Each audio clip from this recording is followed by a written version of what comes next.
What's up everybody, I am Jaspreet Singh and welcome to the Minority Mindset. If you want to be financially successful, you need to have money, right? And there are essentially two ways to have more money. You can make more money or you can spend less money. Obviously, making more money can be more fun, and we talked about different ways that you can do that on our channel. But one of the biggest myths that we're told is that the size of our paycheck is what will determine our financial well-being and ultimately our wealth. Sure, how much money you make is a factor, and it can be a big factor, but it's not the sole factor. Let me give you an example of why. So, Earl Crawley, or Mr. Earl as he prefers, is a parking lot attendant, and he's sitting on a retirement account worth over $500,000. He made something like 12 bucks an hour as a parking lot attendant, and he's never made more than $20,000 in 1 year from his job, meaning he makes less than $500 a week. So when it comes to earning money from his job,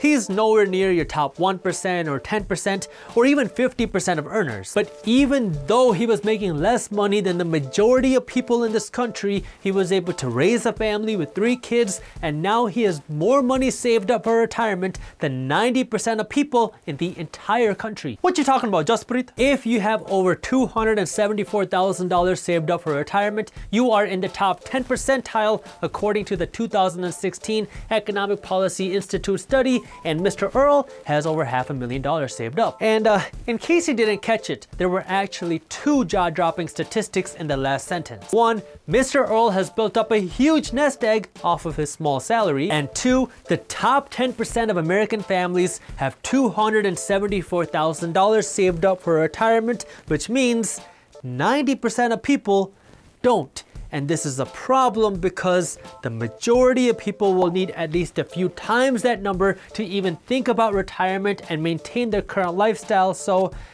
that could be a problem. But sticking with Earl for the sake of this video, you might be wondering, how the heck did this random parking lot attendant build up so much wealth while only making 12 bucks an hour? Good question. When Earl was young, he knew that he was not going to be a 6-figure earner. He sucked at school, he was dyslexic, and he did not want to start a business, so he knew that he wasn't going to make a ton of money from his job. But he also knew that if he ever wanted to be financially stable or successful, he was going to have to start saving his money and investing his money with whatever small amounts that he had as fast as he could. And that's exactly what he did.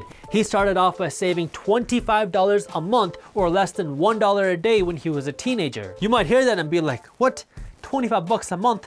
That's pointless. The return on $25 is almost nothing. And you're right, but he knew that if he kept doing this with small amounts, this will eventually become something bigger. And he also knew that if he took the profits that he made from his small investments today and he reinvested it, he'll have more money working for him and invested for him, and he'll make more money from that later on. This is a true story. He didn't grow up with a lot, but he found a way to make it work. No matter what happened or what expenses came up, he made sure that he took $25 out of his paycheck every single month and he invested it, and anytime his investments made him money, he reinvested that money, and after 15 years, his small investments became $25,000. And that's when he decided that he was gonna start investing in the stock market instead of using mutual funds, because if he did it correctly, he could make even more money. And because he wasn't making a ton of money from his job, he was only able to buy 1 or 2 shares of a stock at a time. His secret was anytime he invested his money, he would let his money sit there